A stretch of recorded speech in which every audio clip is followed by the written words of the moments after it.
Alan is confused and uncomfortable with the mocking looks. Ha, you're funny. You must be from the countryside. Lighting up 2 arcane orbs is just the minimum requirement for Silver Glow Academy.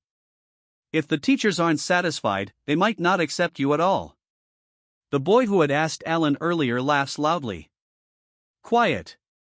Anyone who makes noise will be disqualified, a deep voice commands. The noise dies down immediately.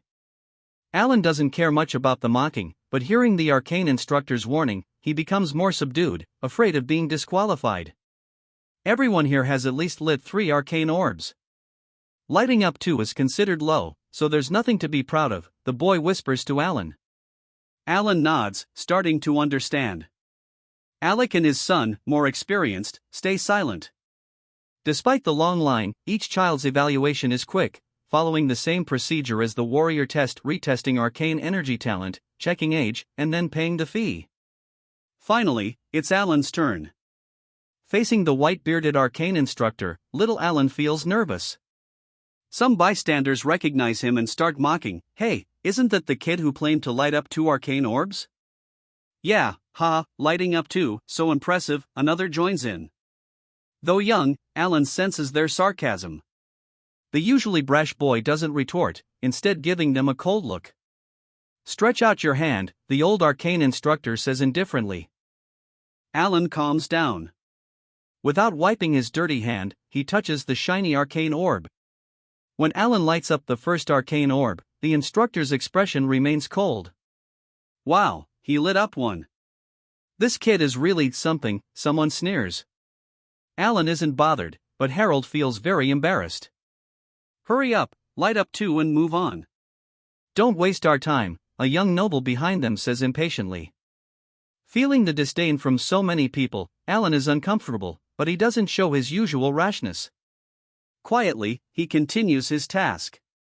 The second orb lights up without incident. The crowd murmurs again, and the noble behind him half cuts in, implying they should stop testing and move aside. This child's talent is too low. Given his rash behavior, our academy won't accept him, the old arcane instructor says, not even glancing at the second lit orb. Harold is stunned by the casual dismissal. His face contorts with distress. This child carries the hopes of the entire village. Harold holds tightly onto the village's savings. These coins, painstakingly gathered one by one, represent the villagers' goodwill and, more poignantly, their dying wishes. But now, Arcane Mage, please accept this child. We've come such a long way, hoping he can become an Arcane Mage.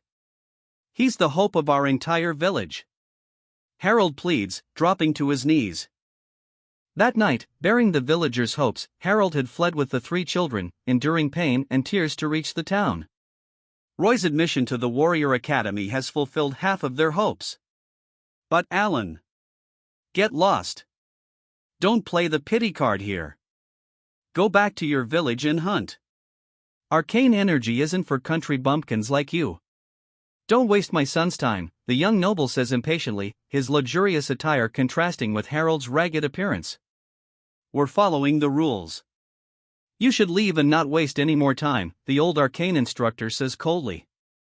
Becoming an arcane mage requires not only talent but also various arcane tools and arcane crystals, which villagers likely can't afford. So, he has a reason to reject Alan. The crowd, having seen Alan's embarrassment, begins to murmur.